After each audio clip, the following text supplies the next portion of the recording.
बिहनिया सुत उठ के आ इति पढ़े बेटी। सुघर बचपन माँ देखोगा अपन भविष्य लगड़ है बेटी।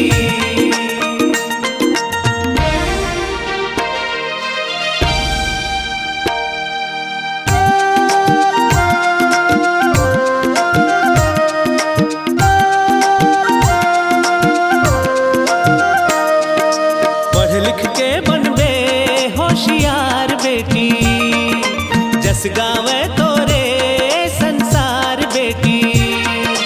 कर बेते हाँ देश के सेवा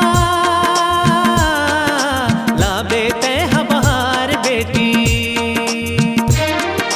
पढ़ लिख के बन बे होशियार बेटी जस गावे तोरे संसार बेटी।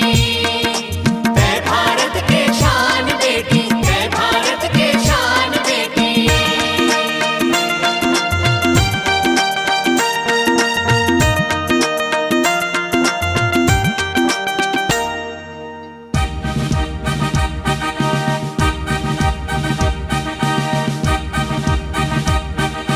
अफसर बनते नेता बनते बेटी मन के बिरवा बनते। अफसर बनते नेता बनते बेटी मन के बिरवा बनते। रच मेहनत ले बहार बेटी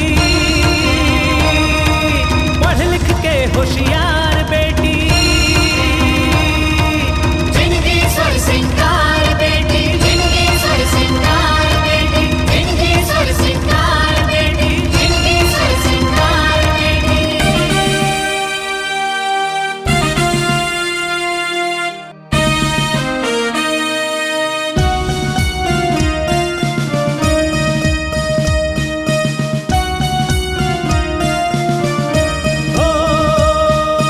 सेना में बेटी जावत हवे,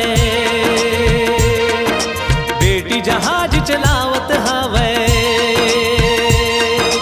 सबो काम माँ बेटी आगू है, बेटी ला दुनिया मानत हवे।